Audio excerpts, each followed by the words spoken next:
అయోధ్యలో శ్రీరామ మందిరంలో ఈ నెల 22న బాలరాముడి ప్రాణప్రతిష్ఠ కోసం ప్రపంచమంతా 1000 కళ్లతో ఎదురుచూస్తోంది.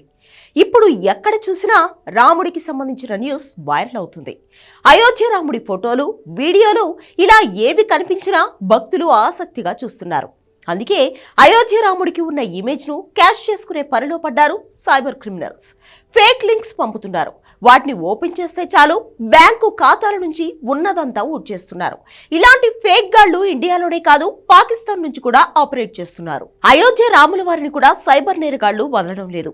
అయోధ్య రాముడి ఫోటోలు, వీడియోల కోసం క్లిక్ చేయండి అంటూ SMS ల ద్వారా ఫేక్ లింక్లు పంపుతున్నారు కేటుగాళ్లు.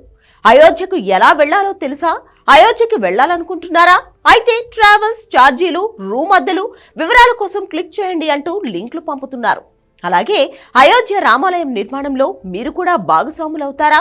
అయితే 10 రూపాయల నుంచి 100 రూపాయల దాకా పంపే అద్భుత అవకాశం అంటూ మరికొన్ని లింక్లను సోషల్ మీడియాలో SMS ల ద్వారా పంపుతున్నారు. ఇలాంటి ఫేక్ లింక్లపై క్లిక్స్ చేస్తే చాలు వెంటనే మన మొబైల్ ఫోన్ హ్యాక్ చేస్తారని హెచ్చరిస్తున్నారు సైబర్ క్రైమ్ పోలీసులు.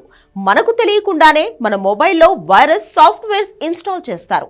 మన బ్యాంక్ అకౌంట్లను హ్యాక్ చేసి అందులో ఉన్న డబ్బును కొల్లగొడుతున్నారు సైబర్ నేరగాళ్లు. అందుకే ఫేక్ లింక్స్ విషయంలో అప్రమత్తంగా ఉండాలని సైబర్ క్రైమ్ పోలీసులు హెచ్చరిస్తున్నారు. ఎవరు కూడా లింక్లపై క్లిక్ చేయకూడదని సూచిస్తున్నారు. అయోధ్యకు వెళ్లాలన్నా, అక్కడ రూమ్స్ బుక్ చేసుకోవాలి అనుకుంటే ఆథరైజ్డ్ వెబ్సైట్స్ లేదా యాప్స్ లో మాత్రమే చేసుకోవాలని సూచిస్తున్నారు. ఇండియాలోనే కొన్ని ఏరియాల్లో తిష్టవేసిన సైబర్ క్రిమినల్స్ ఇలాంటి ఫేక్ లింక్స్ పంపుతూ జనాన్ని బురిడీ కొట్టిస్తున్నారు.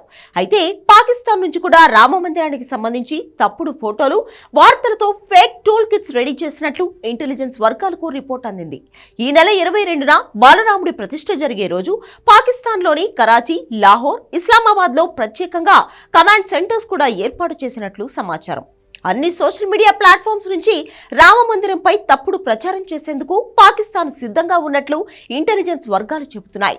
రెచ్చగొట్టే విధంగా ఉన్న ఫేక్ న్యూస్ పై స్పందించవద్దని, అనవసరంగా ఏ లింక్స్ ఓపెన్ చేయవద్దని పోలీసులు హెచ్చరిస్తున్నారు.